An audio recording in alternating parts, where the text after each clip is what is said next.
Syazah Salsabila. Dan nama saya Alia Ruzaini. Kami daripada kelas 9. Hari ini kami akan membentangkan rumusan pengenalan penganjuran, iaitu satu hari satu kesedaran Yang berkaitan dengan tajuk bidang yang kami pilih, iaitu bidang sosial. Mari kita Assalamualaikum warahmatullahi wabarakatuh. Nama saya Nur Syazah Salsabila. Dan saya Alia Ruzaini. Hari ini kami akan membentangkan rumusan tentang konten satu hari satu saranan yang telah kami buat sejak kebelakangan ini melalui bidang yang kami pilih, iaitu bidang sosial. Untuk makluman, akibat kekangan waktu dan masa, kami terpaksa melakukan secara atas talian. Hal ini untuk mewujudkan perbualan secara face to face ataupun bersemuka, walaupun kita orang tidak berjumpa sesama sendiri. Betul tak, Alia? Betul, Syazah. So, tanpa membuang masa, mari kita mulakan. Yang pertama, menjaga ukhuwah sesama manusia. Next. Dalam sorotan pelaksanaan program satu hari satu saranan, dalam tajuk yang saya pilih adalah menjaga ukhuwah sesama manusia. Hal ini kerana dalam pelaksanaan program ini, saya telah menghasilkan satu kandungan dakwah berbentuk video pendek yang bertujuan untuk memberi kesedaran kepada masyarakat tentang kepentingan menjaga ukhuwah sesama Muslim. Kandungan ini berasaskan firman Allah SWT dalam surah Al-Hujurat ayat 10 yang bermaksud, sesungguhnya orang-orang mukmin itu bersaudara, maka damaikanlah antara dua saudaramu yang bertilikah. Video tersebut memaparkan mesej bahawa hubungan saudara se-Islam ialah lebih kukuh daripada sekadar hubungan saudara.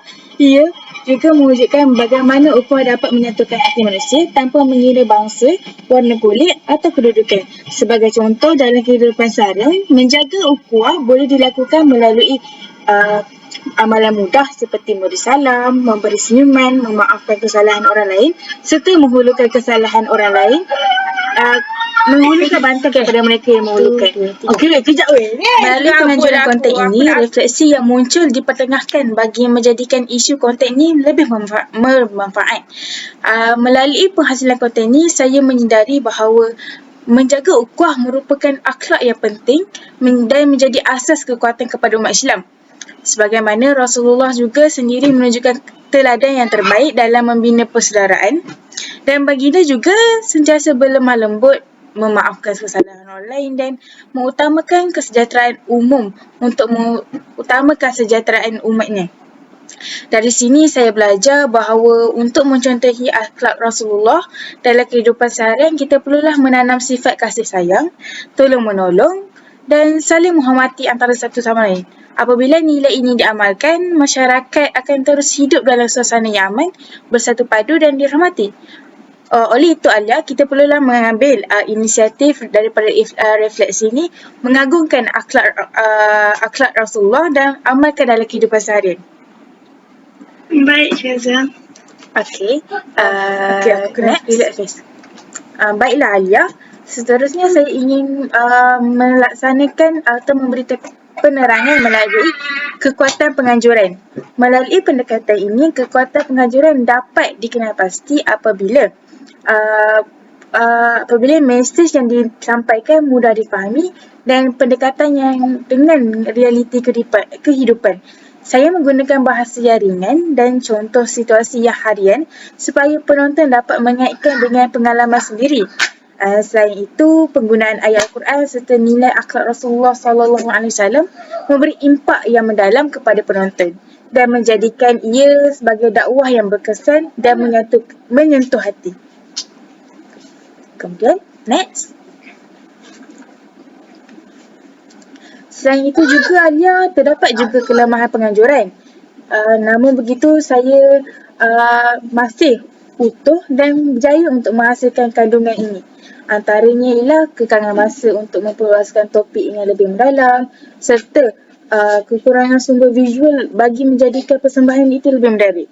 Selain itu, tahap kesedaran masyarakat tentang pentingnya ukhuwah masih agak rendah, terutamanya dalam dunia moden yang semakin individualistik.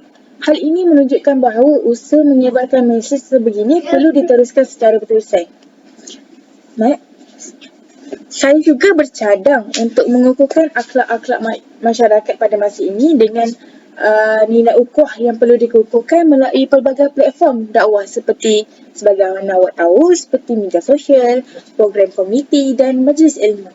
Melalui itu, kita boleh mengadakan aktiviti gotong royong seperti ziarah komuniti serta program sukarelawan untuk mengeratkan hubungan sesama Muslim. Oleh itu, masyarakat dapat mencontohi akhlak Rasulullah dalam kehidupan seharian mereka dengan memperbanyakkan senyuman, memberi salam dan mengelakkan pertelingkahan yang boleh merosakkan ukhuwah Islamnya. Kemudian,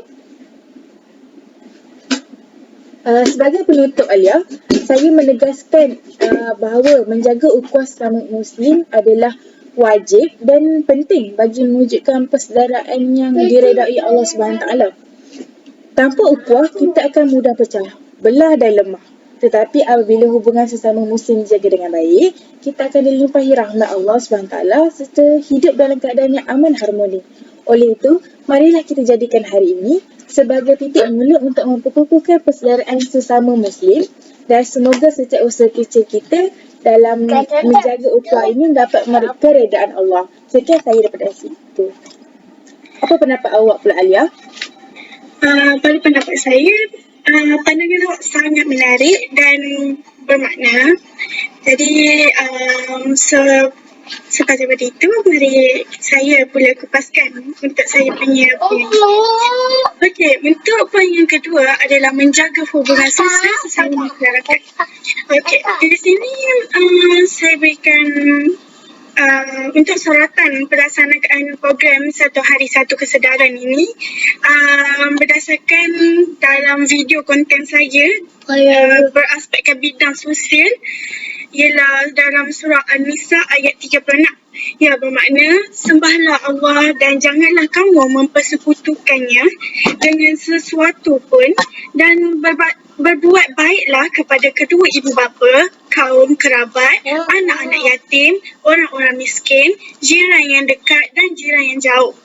Okey, dalam ayat ini menerangkan Allah menyuruh kita untuk beribadah kepadanya.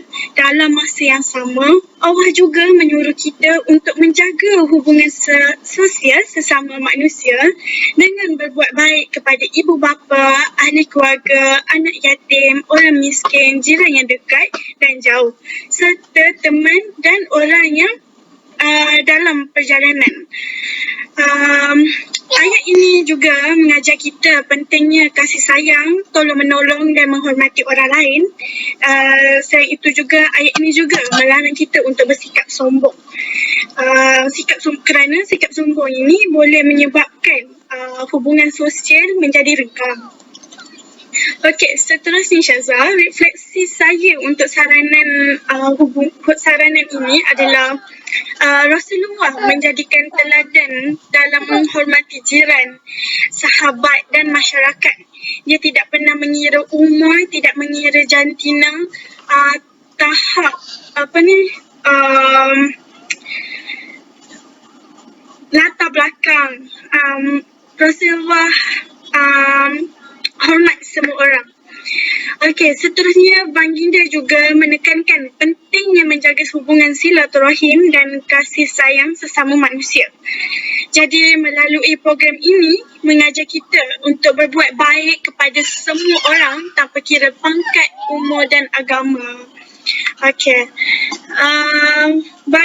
Dalam program ini saya menemukan kekuatan dalam program yang meningkatkan kesedaran dengan mengingatkan masyarakat setiap hari tentang nilai dan amalan yang baik. Selain itu, dengan program ini dapat membentuk akhlak yang positif kerana saranan harian ini dapat membantu membina tabiat baik secara konsisten. Sebab ini adalah macam kita tahu, satu hari satu saranan. Setiap hari dia akan dengan satu saranan yang baik untuk mengukuhkan, untuk membentuk akhlak yang positif. Jadi, dalam program ini bukan hanya ada kekuatan saja, tetapi kelemahan saya menemukan juga kelemahan program ini. Antaranya yang saya temukan adalah sukar untuk mengukur keberhasilan program ini kerana tanpa penilaian atau aktiviti sokongan yang lain. Macam kita tahu kan, kita tak dapat mengukur keberhasilan program ini sebab kita tak tahu data banyak mana yang dapat yang berhasil dan yang mana tidak berhasil. Betul tak Syaza? Betul Alia, saya setuju dengan awak. Okey, so kita teruskan dengan kelemahan ini. Kelemahan yang lain juga adalah masyarakat mudah dilupakan jika saranan ini hanya didengar tetapi tidak dipraktikkan dalam diri kita. Okey. Saya mempunyai beberapa cadangan untuk mengukuhkan akhlak masyarakat masa kini. Antaranya galakkan masyarakat untuk membantu golongan yang lemah. Contohnya orang miskin yang seperti memberikan sedekah. Selain itu, memperkuatkan lagi hubungan kejiranan melalui aktiviti gotong royong atau program komuniti. Seterusnya, menanam sikap hormat, menghormati dan tolong menolong tanpa mengira latar belakang. Hal ini dapat mengukuhkan lagi akhlak masyarakat pada masa kini. Okey, untuk penutup bagi saranan saya, dalam surah An-Nisa ini ayat 36 menegaskan bahawa menjaga hubungan sosial sesama masyarakat adalah sebahagian daripada ajaran Islam. Bukan hanya sekadar amalan baik tetapi satu tuntutan dalam agama kita.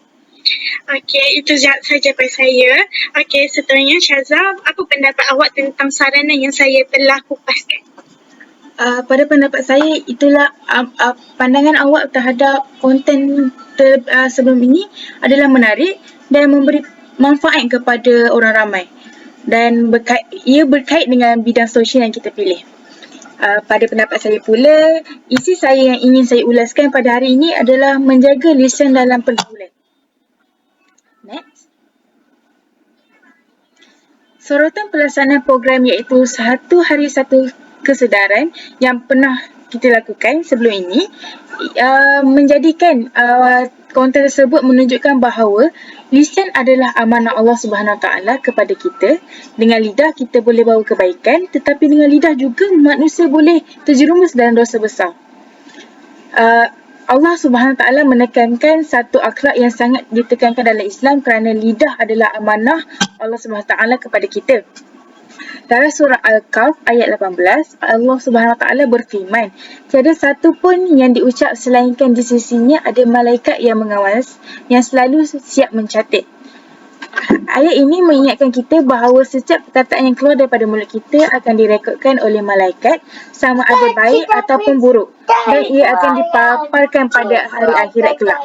Oleh itu kita sentiasalah perlu berhati-hati dalam setiap pertuturan agar tidak menyakiti hati orang lain atau mengundang dosa.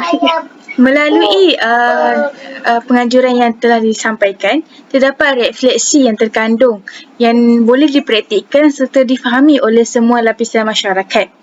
Hal ini kerana Rasulullah SAW pernah bersabda dalam hadis riwayat Al-Bukhari dan Muslim, barang siapa yang beriman kepada Allah dan hari kiamat, hendaklah dia berkata baik atau diam. Hal ini memberi kesedaran kepada saya bahawa menjaga lisan bukanlah sekadar tanda akhlak mulia, tapi juga lambang keimanan seseorang. Dan saya juga belajar bahawa pertuturan yang baik mampu membina hubungan harmoni, manakala kata-kata yang buruk boleh memutuskan silaturahim. Dan Rasulullah SAW sendiri menunjukkan teladan beliau dan teladan baginda yang sangat tinggi, dengan baginda sentiasa bercakap dengan lemah lembut, tidak pernah mencela ataupun meninggikan suara, bahkan menggunakan kata-kata yang membina dan menenangkan. Awak faham tak Alia apa yang saya sampaikan tentang akhlak Rasulullah? Saya faham dan saya dengar. Okey. Kemudian? 4 minit. Next. Okay. Yang kedua adalah terdapat kekuatan yang disemai melalui pelaksanaan video konten mengikut bidang seperti bidang sosial. Kekuatannya adalah penganjuran topik ini, mesejnya dapat difahami dan pendekatan yang lebih dekat melalui kehidupan seharian. Program ini menggunakan dalil Al-Quran dan hadis yang kukuh sebagai asas dan menjadikan ia lebih yakini dan berkesan dalam menyampaikan mesej kepada masyarakat. Selain itu, topik menjaga lisan juga merupakan topik yang relevan dalam semua lapisan masyarakat kerana tutur kata memainkan peranan yang penting dalam membentuk akhlak dan imej seseorang Muslim. Betul tak Alia? Betul. Dalam tutur kata, kita perlulah menjaga tutur kata agar perkara yang ingin disampaikan adalah mudah dan senang difahami oleh orang. Betul kan? Betul. Okay. Next. Melalui kekuatan, terdapat juga kelemahan yang perlu diatasi bagi menjayakan sesebuah penganjuran seperti ini. Hal ini kerana terdapat juga beberapa kelemahan dalam menyampaikan program ini, antaranya sukar untuk menarik perhatian golongan muda yang kini gemar berbicara secara bebas, sama ada di media sosial ataupun secara bersemuka tanpa batasan. Selain itu, penyampaian mungkin kurang menarik kerana topik ini bersifat nasihat dan tidak disertai dengan elemen visual atau aktiviti interaktif yang boleh menarik penonton, sama ada pelbagai lapisan seperti dari lapisan kanak-kanak, remaja hingga dewasa. Kemudian, saya juga terdapat pelbagai cadangan yang boleh diambil dan dipergunakan pada masa hadapan bagi mengukuhkan program-program ini dapat dijalankan dengan secara sistematik dan rancang. Antaranya ialah bagi memperkuatkan menjaga nilai lisan dalam masyarakat, beberapa cadangan boleh dilaksanakan. Pertama, adakan kempen kesedaran seperti berkata baik atau diam di dalam media sosial bagi mengingatkan pengguna agar berfikir dulu sebelum sebelum bercakap, menaik ataupun menyampaikan sesuatu. Kedua, anjurkan bengkel komunikasi yang berhemah di sekolah dan komuniti supaya masyarakat dapat belajar secara menegur dengan sopan dan berkesan. Ketiga, kita perlulah menjadikan akhlak Rasulullah SAW sebagai teladan utama kerana baginda sentiasa menasihati dengan penuh kasih sayang dan tidak pernah mengeluarkan kata-kata tersesat walaupun kepada musuh. Contohnya, saya selitkan akhlak Rasulullah. Alia ingin tahu apa yang saya ingin sampaikan tentang akhlak Rasulullah? Saya ingin tahu apa yang awak ingin sampaikan.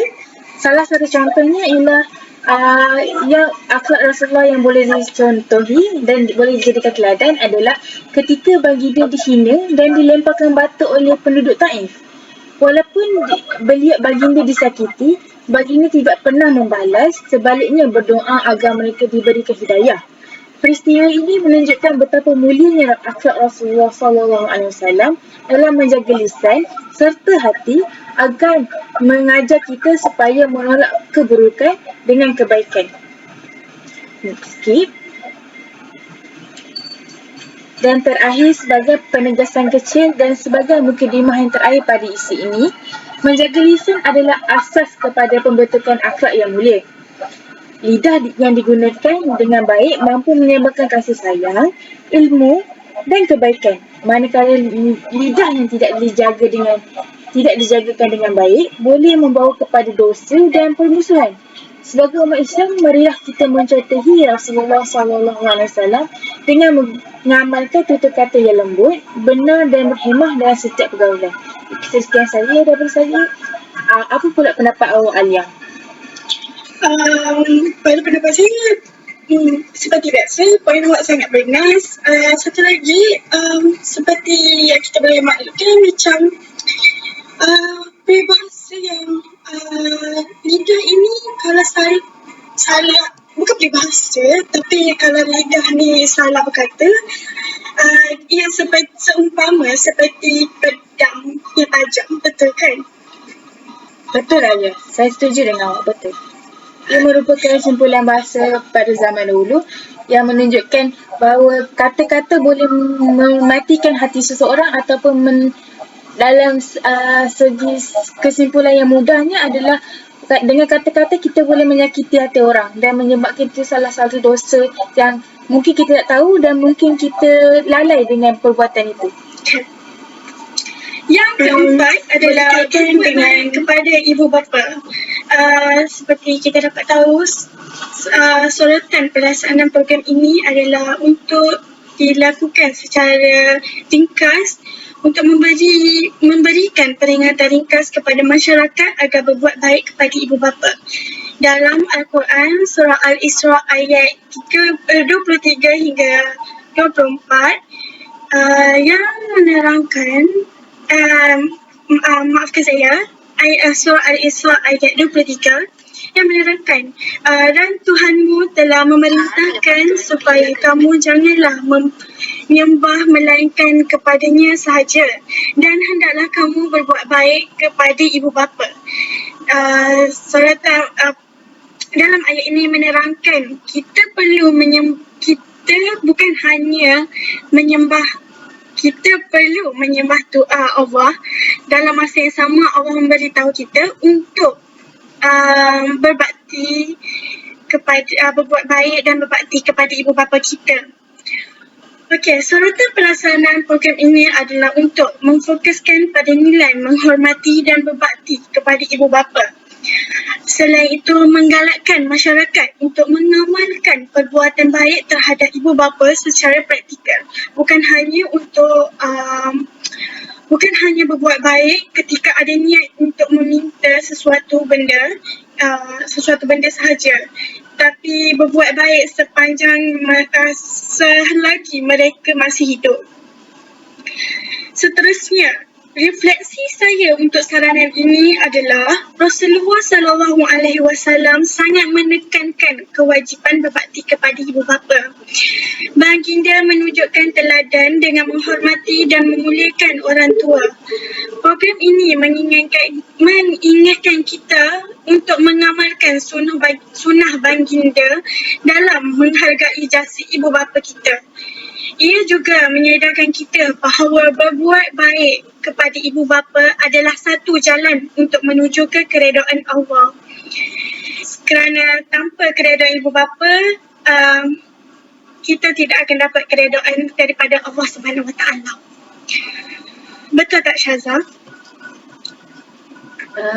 Betul Alia, saya setuju dengan Allah. Terima kasih. Okey, dalam kekuatan untuk program ini adalah menggalakkan amalan sunnah Rasulullah SAW dalam kehidupan seharian. Selain itu, untuk meningkatkan kesedaran masyarakat tentang pentingnya kita berbakti kepada ibu bapa kita.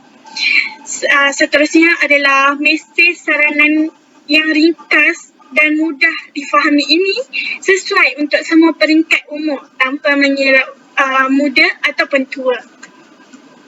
Seterusnya, kita lihat kepada kelemahan program ini. Program masyarakat kini mudah melupakan saranan ini dengan pantas selepas tamatnya program jika tiada usaha untuk mengukuhkan nilai selepas saranan diberikan di dalam program.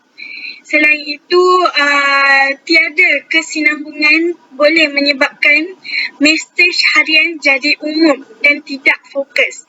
So, kalau hanyalah mendengar tanpa mengamalkan, serupa kita tidak melakukan apa-apa dan serupa kita tidak menonton apa-apa saranan yang diberikan. Seterusnya, saya mempunyai 3 cadangan untuk mengukuhkan akhlak masyarakat pada masa kini. Okey, cadangan yang saya berikan adalah menjadikan kita sebagai umat umat manusia perlu menjadikan akhlak Rasulullah SAW sebagai teladan dalam kehidupan seharian, kerana akhlak Rasulullah SAW sangat mulia dan dipandang tinggi oleh semua imam dan orang-orang Islam. Seterusnya, mengadakan kempen atau program untuk memperkukuhkan lagi akhlak. Dengan adanya kempen dapat memperkukuhkan lagi akhlak masyarakat kini, kerana ada masyarakat yang hanya tidak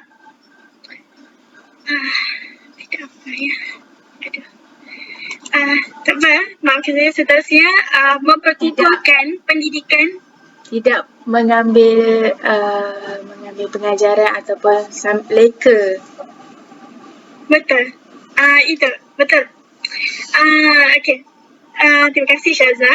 Seterusnya, memperkukuhkan pendidikan tentang berbakti kepada ibu bapa sejak kecil lagi melalui ahli keluarga, iaitu ibu bapa dan sekolah. Pihak sekolah boleh mengajar masyarakat, boleh mengajar pelajar untuk menjadi lebih berakhlak mulia dan lebih menghormati orang, tidak semestinya hanya kepada ibu bapa, tetapi orang tua atau orang yang lebih muda. Menghormati ini bukan hanyalah untuk orang tua, untuk menampakkan kita hormat kepada orang tua saja, tapi kita perlu hormat sesama masyarakat, tidak kira umur, jantina, pangkat dan agama. Okey, penutup bagi saranan saya adalah melalui saranan ini dapat mengingatkan kita pentingnya berbakti kepada ibu bapa sebagai asas pembentukan akhlak masyarakat kini. Melalui program ini, nilai kasih sayang, hormat menghormati dan bertanggungjawab dapat diperkukuhkan dalam masyarakat. Okey, itu sahaja daripada saranan saya untuk saranan yang keempat ini. Bagi keseluruhan program ini, untuk pendapat saya, keseluruhan program ini dapat menjadi melalui program satu hari satu kesedaran ini dapat membentuk akhlak terpuji bagi seluruh masyarakat, tidak kira umur, pangkat dan agama. Dengan adanya program ini dapat membentuk masyarakat yang harmoni dan sejahtera. Betul tak Syaza? Betul. Izinkan saya mencelah ataupun menyelitkan sedikit pandangan saya pada keseluruhan tugasan ini. Silakan Syaza. Melalui tugasan 3 ini, ia memberikan pengalaman yang bermakna kepada saya dan kepada kita semua kerana memahami dan menghayati nilai akhlak Rasulullah. Pelaksanaan ini membantu saya menilai diri serta menginsafkan kepentingan mengamalkan akhlak mulia dalam kehidupan seharian. Tugasan ini juga membuka ruang untuk memperbaiki kelemahan dan memperkukuhkan nilai-nilai murni yang menjadi asas kepada keharmonian kehidupan masyarakat. Semoga segala ilmu dan pengajaran yang diperolehi dapat diamalkan serta membawa keberkatan ke dalam kehidupan seharian kita. Ada tambahan Encik Alia? Tiada. Okay. Kita sudahi kita punya rumusan terhadap program penganjuran ini dengan tasbih kifarah dan surah Wa'ah.